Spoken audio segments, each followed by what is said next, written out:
Tahun 2013, nama Raffi Ahmad sedang berada di titik balik.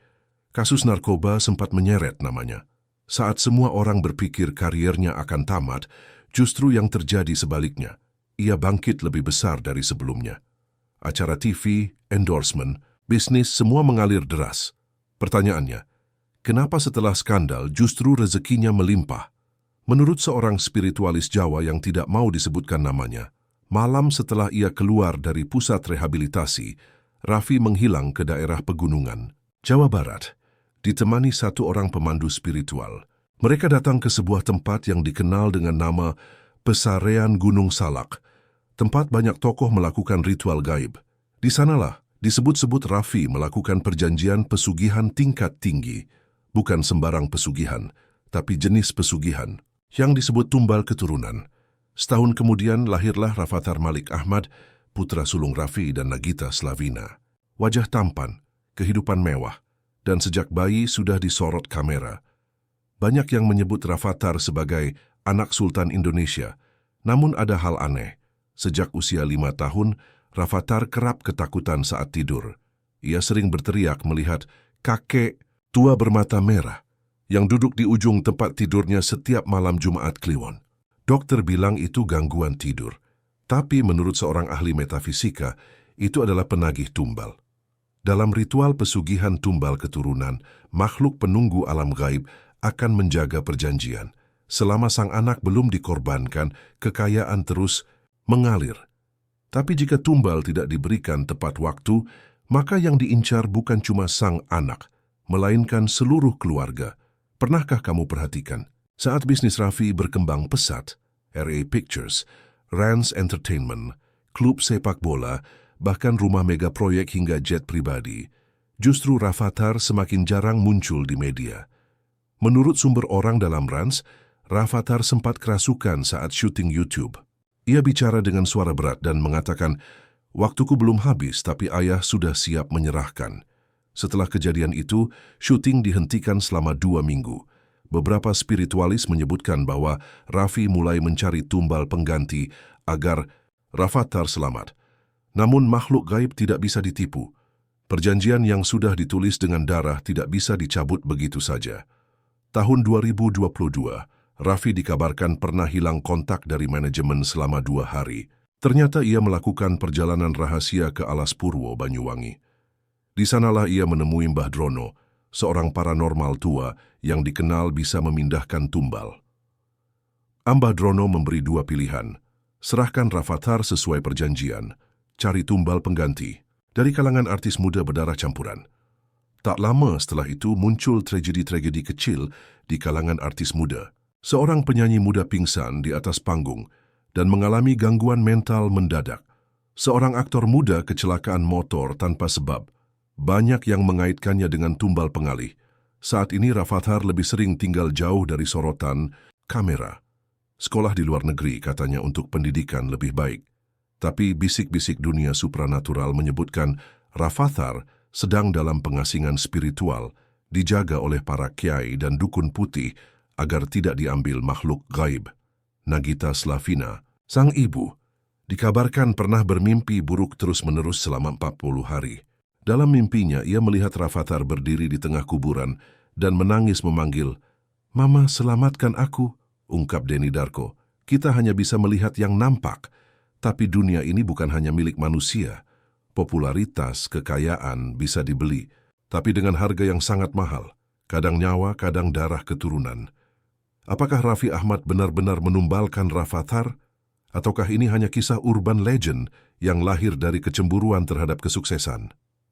Satu hal yang pasti, tidak ada kekayaan yang datang tiba-tiba tanpa pengorbanan. Ketika tumbal menolak ditumbalkan, akan ada 2 kemungkinan.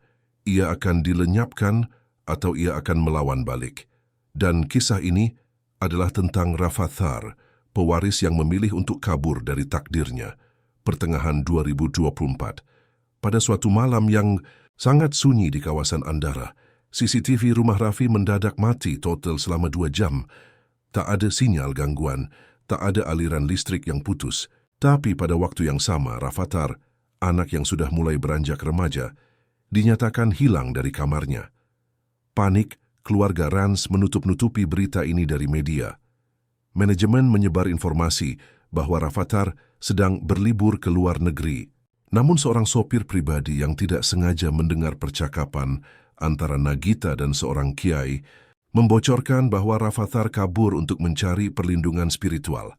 Sehari sebelum kabur, Rafathar bermimpi aneh. Dalam mimpinya, ia berada di sebuah tanah tandus, dikejar bayangan hitam berkepala kambing dengan mata merah.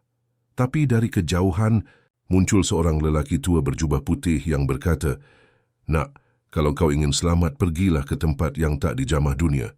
Di sana kau akan dilindungi oleh mereka yang tak terlihat." Saat bangun, Rafathar hanya ingat satu kalimat, "Langitan Lor, alas jati, pondok tua," yang artinya arah utara. Langitan, hutan jati, dan sebuah pondok pesantren tua dengan bantuan driver, langganan yang diam-diam ia percaya.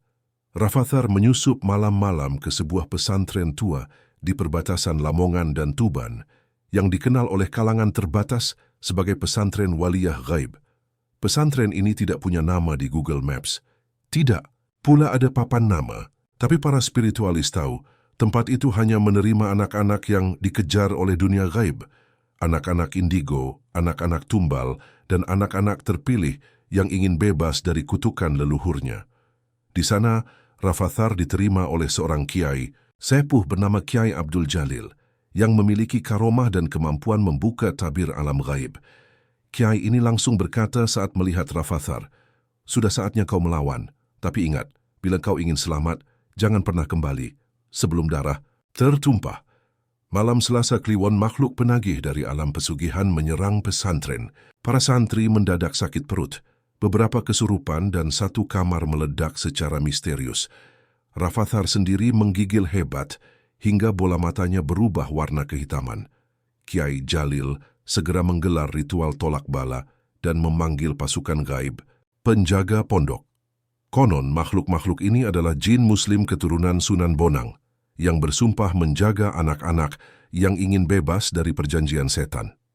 Dalam peperangan gaib itu, makhluk bertanduk yang disebut Dandang Geni berkata dalam suara parau, "Kau adalah milikku. Telah dijanjikan sejak sebelum kelahiranmu." Namun Kiai Jalil menjawab tegas, "Takdir bisa berubah bila doa dan keikhlasan lebih kuat dari darah yang dijanjikan." Tak lama setelah itu, Raffi dan Nagita datang secara diam-diam ke pesantren. Mereka memohon agar Rafathar diizinkan pulang, tapi Kiai Jalil memberi syarat, "Jika kalian ingin anakmu kembali, tutup seluruh usaha yang dibangun dari pesugihan. Kembalilah menjadi manusia biasa, rela miskin, rela hilang dari kamera." Raffi tampak menangis malam itu, tapi ia hanya berkata lirih, "Tapi semua ini sudah terlalu jauh." Dan malam itu juga Nagita pingsan. Dalam mimpinya, ia melihat sebuah bayangan raksasa menutup langit andara, menandakan bahwa kutukan belum selesai. Kini, Rafathar menetap di pesantren tersebut. Ia tidak lagi dikenal sebagai anak sultan, melainkan sebagai santri kasyaf, santri yang mampu melihat dan melawan makhluk gaib. Ia belajar ilmu hikmah, wirid Asmaul Husna, dan rajin puasa mutih. Tapi pertanyaan besar masih menggantung. Sanggupkah Raffi melepaskan seluruh popularitas dan kekayaan demi menyelamatkan anaknya? Ataukah ia justru akan memilih Rafathar dikorbankan demi mempertahankan semuanya? Dalam dunia spiritual, tidak ada yang gratis. Jika kau mengambil sesuatu dari makhluk halus, maka akan ada saatnya mereka datang mengambil kembali. Bahkan jika itu anakmu sendiri. Rafathar mungkin telah melawan takdirnya, tapi pertarungan ini belum berakhir. Tunggu episode selanjutnya, karena kisah ini masih menyimpan rahasia yang jauh lebih gelap. Ketika bukan hanya anak yang jadi incaran, tapi seluruh darah keluarga pun mulai diburu. Dalam dunia pesugihan, satu jiwa mungkin cukup untuk membuka pintu kekayaan, tapi untuk menjaga agar pintu itu tetap terbuka, seringkali dibutuhkan lebih dari satu tumbal. Dan kali ini, giliran keluarga Raffi Ahmad yang akan merasakannya. Ibunda Raffi Ahmad, Mimi Amalia, dikenal sebagai perempuan tangguh yang selalu mendukung anaknya. Namun beberapa bulan setelah Rafathar kabur ke pesantren, Mimi Amalia jatuh sakit misterius. Dokter memvonis kondisi fisiknya normal. semua hasil laboratorium bersih. Tapi setiap malam, ia mengaku melihat bayangan anak kecil berdiri di depan jendela dengan mata hitam dan suara berbisik.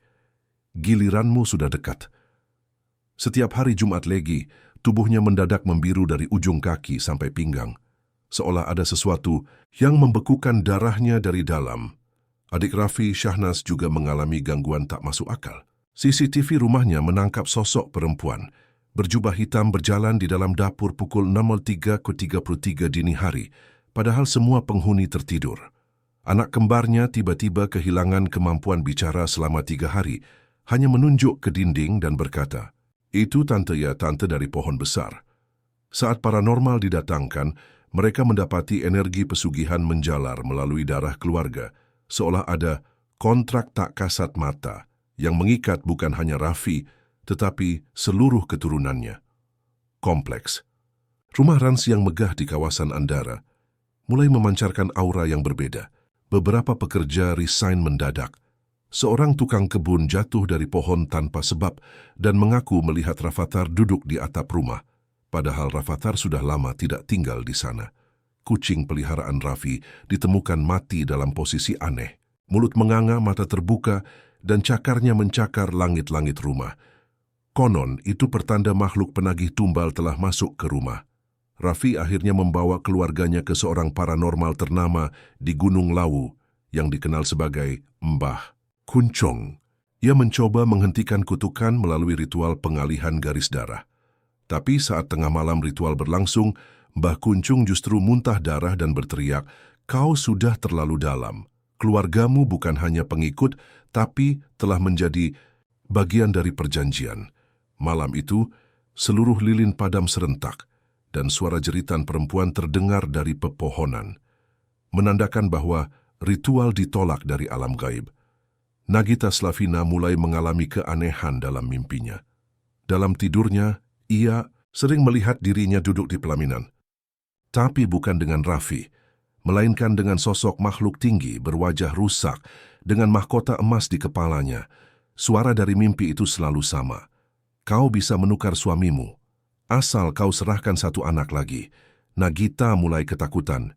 Ia mulai membaca Yasin dan Al-Mulk tiap malam, namun setiap kali membaca ayat 15, lampu kamar langsung padam, menandakan gangguan gaib yang sangat kuat. Terdengar isu bahwa kakak tiri Raffi, yang jarang muncul di media, sebenarnya adalah bagian dari jaringan spiritual yang sama. Ia dikabarkan pernah menjadi penjaga kontrak pesugihan dari keluarga mereka sejak awal. Dalam satu sesi spiritual, seorang perantara gaib berkata, "Raffi hanyalah pion. Pemilik perjanjian asli ada di antara darah keluarganya sendiri." Di pesantren, Rafathar tiba-tiba jatuh pingsan saat sedang wirid. Dalam kesadarannya yang tidak penuh, ia berteriak, "Jangan sentuh ibu, jangan bawa nenek, ambil aku saja." Kiai Jalil mengatakan bahwa Rafathar sudah mulai melihat pengambilan tumbal secara langsung dan jiwanya terkoneksi dengan seluruh keluarganya.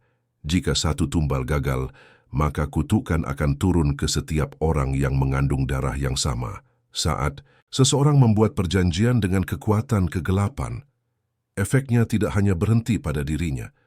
Kontrak itu bersifat turun-temurun dan akan menuntut tumbal dari darah ke darah. Kini keluarga Raffi Ahmad berada di tengah badai yang tidak mereka pahami. Dan jika tidak ada pengorbanan, maka kehancuran tinggal menunggu waktu. Apakah Raffi akan menyerahkan Rafathar? Ataukah akan ada tumbal baru dari keluarga yang lain? Apa jadinya jika kendaraan mewah yang seharusnya membawa kemewahan justru menjadi wadah dari kutukan? Inilah cerita tentang jet pribadi yang tak hanya membawa manusia, tapi juga roh penagih tumbal. Raffi Ahmad memutuskan membuat konten eksklusif YouTube 24 jam bersama Raffi di jet pribadi, sebagai upaya menenangkan publik setelah gosip soal Rafathar dan keluarganya menyebar. Dalam perjalanan Jakarta-Bali itu, Raffi mengajak 3 kru konten, seorang pilot profesional dan seorang pramugari, freelance. Tapi sejak take-off, kamera GoPro mereka merekam sesuatu yang janggal. Wajah pramugari yang berubah blur setiap kali tersenyum ke arah kamera. Baru 20 menit mengudara, salah satu kru menemukan tetesan darah segar di lorong jet. Padahal semua penumpang sehat. Pramugari yang diminta mengecek justru pingsan sambil memegang perutnya. Ketika sadar, dia menangis keras sambil berteriak, "Tolong, tolong." Dia berdiri di atas sayap pesawat. Matanya merah. Dia panggil nama Rafathar. Pada ketinggian 15.000 kaki, pilot melaporkan alat pengukur panas menunjukkan lonjakan ekstrim di sayap kiri, seolah ada api di luar. Tapi secara visual, sayap terlihat normal. Tiba-tiba, seluruh interior jet bergetar hebat. Dalam rekaman kamera, malam yang dibawa kru, terlihat bayangan hitam besar dengan 2 tanduk berdiri di ujung lorong jet, mendekat perlahan, sambil menyeret sesuatu yang mirip kepala kambing. Di tengah kekacauan, Raffi jatuh terduduk, tubuhnya kaku. Dalam kondisi kesurupan, mulutnya berucap, "Ampuni aku, jangan ambil dia, aku akan cari penggantinya." Saat itu, suara berat dari entitas gaib terdengar melalui interkom. "Perjanjianmu batal. Darah harus diganti, saatnya membayar." Pilot memaksa mendarat darurat di Bandara Ngurah Rai. Saat jet berhenti, petugas menemukan goresan cakar di bagian luar pesawat dan darah di karpet interior. Tapi tak satu pun kru mengalami luka fisik. Lebih mengejutkan lagi, data black box kosong total selama 17 menit kejadian berlangsung. Seolah waktu itu terhapus dari sistem pesawat, Raffi membawa jet tersebut ke seorang spiritualis Bali bernama Ida Bagus Raka. Dikenal bisa membersihkan benda yang terkena energi negatif. Tapi ketika Ida Bagus hendak memulai ritual di hanggar pribadi, ia tersentak kaget. Bau belerang menyeruak, dan salah satu anak muridnya terbakar tanpa api. Kulitnya melepuh hanya dalam hitungan detik. Ida Bagus hanya berkata, "Pesawat ini bukan pesawat biasa. Ini sudah jadi wadah iblis. Setiap orang yang naik ke dalamnya akan dihitung sebagai tumbal cadangan." Setelah selamat dari insiden, kru Rans mencoba mengunggah rekaman vlog ke YouTube. Namun setiap kali video dimuat, sistem memunculkan pesan error. Format tidak dikenali. File terinfeksi, entitas tidak diketahui.